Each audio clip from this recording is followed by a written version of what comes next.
Hello, everybody. Hi, everybody. And welcome to the Weird Science Comics channel, where I'm going to be going through Dark Knight's Death Metal Legends of the Dark Knights #1, an anthology book that's written by a bunch of people with art by a bunch of people. I'll tell you the individual credits as we go through these stories, and this is something similar in anthology form of what we got during the original Metal. We ended up having the Dark Knights, which the Batman Who Laughs was one of, and we ended up having one-shots for each of them. You had the Drown, the Merciless, the Red Death, the Murder Machine. You had a bunch of these going on and had one-shot books for each of them, and they sold very, very well.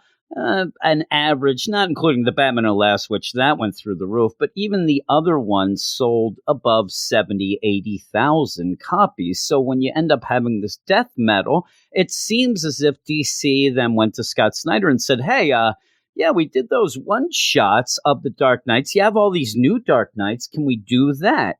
And then they looked into the individual Dark Knights and thought, well, I don't know we're going to get a full issue out of the Batmobile.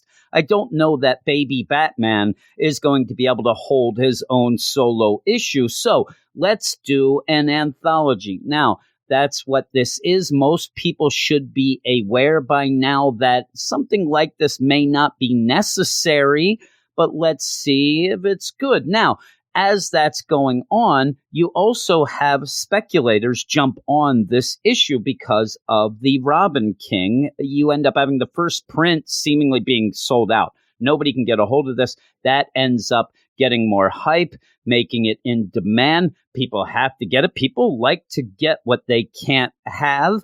And I just want to tell you that I don't think that this is a good book. I don't think it's necessary. And it gets me angry about the type of money grab this and is. Boom Goes the Dynamite. But we end up starting out with a story, The Darkest Night, by James Tynion, Scott Snyder, and Joshua Williamson, with art by Tony S. Daniel. And it seems like you need Snyder, Tynion, and Williamson to tell recap of Metal, because that's pretty much what this is. You do then get to the Batmanhattan, but we've already seen that in Death Metal, and we already know that that only happens for a little bit to get to the Darkest Night. So if you're going to do this, show me not what happened in Metal. Most people who are reading Death Metal read Metal. Most people who are already we already have issues of Death Metal. Why are you recapping Metal now? But that's what you get. So if you don't know anything about Metal, have at it. You can enjoy yourself. This all goes to really push the Batman Who Laughs ahead of Barbados. This is something we've seen before. Barbados was the big bad until everybody loved the Batman Who Laughs. So then you end up shoving Barbados to the side. Now it's all Batman Who Laughs time. And then, yeah, we do see how the Batmanhattan was made. You end up having a Bruce Wayne in the Dark Multiverse looking into the button. A Batman in the Dark Multiverse that the Batman Who Laughs says he kind of hid away. We don't really know how, when, what, but he hid away and then went to go see him as he was checking out this whole button deal, going to do the experiment that made Dr. Manhattan in Watchmen. But this Bruce Wayne, I don't think I should do this. The tests have gone awry. Well, the Batman Who Laughs hiding in the shadows comes, flips the switch, and you get Batmanhattan. Now, how does this work? Because you do end up then, which the Batman Who Laughs even says, I had to lobotomize this guy before he became all powerful. So you're already playing a weird game. You end up lobotomizing a Batmanhattan. Well, that's Batmanhattan's done then. Don't give me the idea that you can put your brain into the blue body of Dr. Manhattan and become Dr. Manhattan yourself and have his powers. The powers kind of go with his brain as well. It lessens Dr. Manhattan. It doesn't make sense. Plus, why did he turn blue after the fact that he gets lobotomized? It's nonsense. It's nonsense. It lessens the whole deal of Dr. Manhattan in this, the idea of the wow factor of a Batmanhattan. And then, to make it even worse, you do end up having the Batman Who Laughs says, yeah, the Batmanhattan, but I'm something bigger and better. I'm the Darkest Knight, but we don't really get anything of how any of this happened. That's what you should do in this. Give us some info, at least. What I think is going on is you end up having Perpetua versus the Batman Who Laughs. This, and also our heroes. But you see in this, and you've seen in Death Metal, that the Batman Who Laughs is gunning to be the big bad, wanting to take down Perpetua. Well, you end up, the Batman Who Laughs is a Batman from the dark multiverse who ends up becoming what he is because he kills the Joker. The Joker toxin out of his heart goes, so he is a combo of Batman and Joker, right? That's cool. Everybody loves it. Perpetua is the mother of the multiverse. She is a goddess. She is a little bit bigger than a dark multiverse Batman. So you have to even the playing field, and that's all this seems to me to be, is how are we going to get a Batman Who Laughs? How are we going to elevate him up to godlike status? Well, there's the Dr. Manhattan, right? So let's just fudge it to make him be that, and then make him say he's even bigger. Because, yeah, he goes through the multiverse, he's checking out the planets, he's looking at all the Batmen, and then you end up having the fancy dialogue that I'm sure some were impressed by. I was not, because I've seen this over and over again. It means nothing. It's just fancy dialogue. I will be the bullet. The multiverse will be the dark alley, and its worlds will fall like pearls before me. All right. Now, what is that going on? What's going? Because then you just get this new Darkest Knight who's juggling the planets. He's laughing it up. How? Why? When? What is the idea of bigger? No, you just have to make him a god so that he can fight Perpetua, and you're fudging it. You're fudging it through and through, and it gets me angry. It gets me angry. You know what really grinds my gears? All of this does. My gears are being grinded. You go now to the big story that is the one that speculators are grabbing onto. It is the Robin King story by Peter J. Tomasi, art by Riley Rossmo. I'm not a big Riley Rossmo fan. I think it fits this kind of storybook type deal with a young Bruce Wayne who was born bad. He's bad to the bone, this guy is. And so when you're going through this, you see, oh my God, he's killing cats. He's killing kids. He's dissecting bats. He's burning things.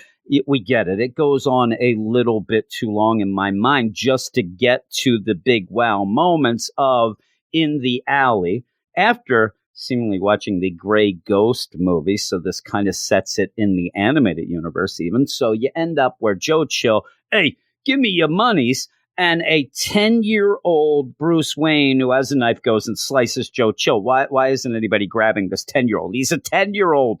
Well, he ends up picking up the gun and shooting his parents and then pretending he didn't do it. Oh, no, everybody, my parents are dead. Alfred knows what's going on. You end up having Jim Gordon have suspicions, and then the suspicions were confirmed when he got a encrypted file that tells everything. Well, that doesn't last too long because little Bruce kills Gordon and then goes on the attack as Alfred and him fight through the mansion. I want to know why this Bruce Wayne decided to make a Robin costume. I know that you've already set up the Robin King in the death metal, so this story seems like it's an after-the-fact explanation of what happened, but give me something clever of why he would become a Robin, why he would want to do that. Why does he call himself the Robin King? It seemed like in death metal, he was crowned by the Batman Who Laughs, but now we see he already called himself that and had kind of a crown of thorns kind of thing there going on, and he ends up killing Alfred and then rings the bell here that it's the sound of the Robin King and a new spring is coming. That I wanted something more clever than that. I wanted something, yes, Father, I will be the Robin. Something weird and clever that I didn't see coming. This is just, okay, well, we have to make a story. The Robin King, he kills his parents and then dresses up as Robin. That doesn't make sense going. And just like the Darkest Night, it's just thrown at you. Here's the Robin King. Here's the Darkest Night. And with that, I don't know or think that these two stories couldn't have been told with one spread page. Get the recap out of the Darkest Night deal and give us a spread page. I ended up going and getting the Batman Manhattan. That could have been done in the metal book. This Robin King could have been a spread page after he was crowned by the Batman Who Laughs, and you would have been fine. And those are the two big stories, because now we're going to go through a bunch that I know some people say, well, they're just for fun, but they're not as fun as the things we got from them in the death metal already. And also, a lot of these are dead. B-Rex is dead at this point. So you have B-Rex, where this was going to be a Warren Ellis story, and he got into some trouble. So you end up having it written by Marguerite Benet, art by Jamal Eigel, and it's nothing. It's 2 pages of the B-Rex going through Arkham and eating people. Now, in the regular book, we already know that the AI sentience of Bruce Wayne was uploaded into the animatronic T-Rex in the cave as it collapsed so that he can continue. And then he is a shit-talking dinosaur that did make me giggle a bit. He ended up fighting with everyone, and then he gets shade thrown at his little arms, and then he gets mad. But in this, he doesn't even say anything. He just eats inmates at Arkham. It doesn't make anything better. It just is there to be there. I think that this was done very quickly after Warren Ellis's deal. Well, then we go to Castle Bat, where you find out that a older Bruce Wayne, almost like a Batman Beyond type deal, ends up getting his son Damian, who is now Batman in a Batman 666 look, a Grant Morrison look, ends up sacrificing Damian so that he can do an ancient ritual and basically become Gotham, and then kind of become Castle Bat that we have in death metal. It is written by Frank Thierry, art and colors by Francesco Francavilla, and I think the art's great. I think the art fits this whole, horror motif. I like the art throughout this issue pretty much, but the whole idea of this is, all right, so he's the castle. And when we have him in death metal, it's just a castle there. Underneath, it seemed in the basement or below the castle, that's where the Dark Multiverse opening is. And now I think this confirms that that is the whole idea of Castle Bat. That's his ass, and he's shitting out the Dark Multiverse. But then you go over to the next one, which is the Batmobile, written in art by Daniel Warren Johnson. Batmobile is dead as well. So we're getting the Batmobile, right? Here he is. It's a Road Warrior-esque story called Road Warrior, and there's nothing special about this. There's nothing that you couldn't have guessed from what we got in death metal, and it's just here, there, you end up having Batman's going to die. He uploads his AI sentience. This is, a common theme here, into all the vehicles and the internet and everything in this world that he's from in the Dark Multiverse. In the meantime, people don't like that. They end up rebelling, and the only thing left after a giant fight is the Batmobile, the monster truck, who goes off then and is dead, gets killed by Swamp Thing in the death metal. So we'll move on to the next and last one. You're a baby. It's Baby Batman, written by Garth Ennis and art by Joel Jones. This actually gave me a chuckle because you end up having Batman like he does. And we've seen him uploading sentience and things in the machines, but he also does end up having the Genesis machine we saw at the end of the New 52. He does this. He creates things so that he can continue on forever. He ends up uploading his whole deal into another body. You go, like I said, it happened in Scott Snyder's Batman at the end of the New 52 after Bruce Wayne died. And that's the point where Jim Gordon was in the Bat Bunny Robo Batman suit. People lost their minds, but you end up where he's a hero that prepares for everything except being a baby. And he ends up getting his sentience up in a baby and can't stand up, falls down the stairs. And I'm telling you, I got more chuckles out of a baby falling down the stairs than I ever should. You're a right? baby. But the whole idea is he's crying at the end. I got to be bigger. I'm the Batman. I'm Batman. And he's crying. He's a baby. And that's the end of the issue. Now, we haven't seen Baby Batman. And I hope that Baby Batman becomes something more in death metal, that this may be the story that is the most important. I want Bat Baby to save the day. And that Bat Baby saves the multiverse. There we go. Or maybe when everything gets reset, this is how you have a Bruce Wayne that ends up being younger when the timeline. I don't know. We're going to get the Super Baby and the Wonder Woman baby and all that. But it looks great. Joel Jones makes a cute little baby, all upset, falling down the stairs. But overall, I didn't like this. I think it's a cash grab. And that's something that really gets on my You know what really nerves. grinds my gears? Because I don't know if you know this, but a lot of times I get these issues for free that I review. We have a podcast, we have a website. We've been doing this for a while, even though I'm just learning the game here on the YouTube. So I don't, for me, it doesn't matter. Oh, is this worth it? Well, I'm reading it, and I have to remember the fact that I'm getting it free. So I still want to tell people I'm not reviewing these things for myself. I know what I think. I don't need to do all this stuff. I want to let everybody else know what I think. And if you trust me for being honest, or I have kind of a same opinion of you, you can go by that. This is a cash grab. It angers me because I think this is, especially at a time when we had a shutdown, we have a pandemic, money's tight, and they throw this nonsense out. You didn't have a good enough set of characters to have individual books. You try to make an anthology out of it, then you try to make it collectible. It's nonsense. And even on the cover, you had Batmage. I would have liked to have seen a little Batmage. He's dead, though, so whatever. And you have a Dr. Arkham. Yeah, I'd like to. Oh, he's dead, too.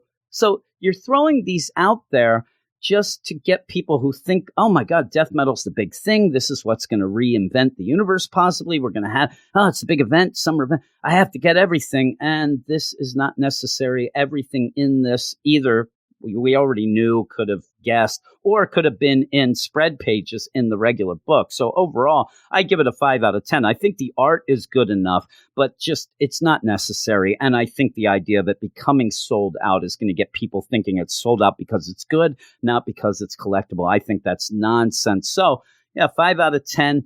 I'm sure people will disagree, but maybe you'll agree. But if you want to hear more of us talk about stuff, and I say us, I'm talking on the podcast Marvel and DC with me and my co-host, but we also review books on our Marvel and DC websites that we review, written reviews and all that. Go to everything in the links below. If you like this, like the video. Also, please subscribe to the channel for more videos. And I'm going to bid everybody adieu. I do want to apologize. I haven't been doing as many videos this past week, but it was because we ended up having the tropical storm hit the East Coast where I live, and my basement got flooded where I record, and all my equipment was destroyed. So I had to go and get other equipment, and that kind of threw me back a couple days, but I'll have a couple more videos coming out in the next day or so. So please look for them, and I will talk to you later.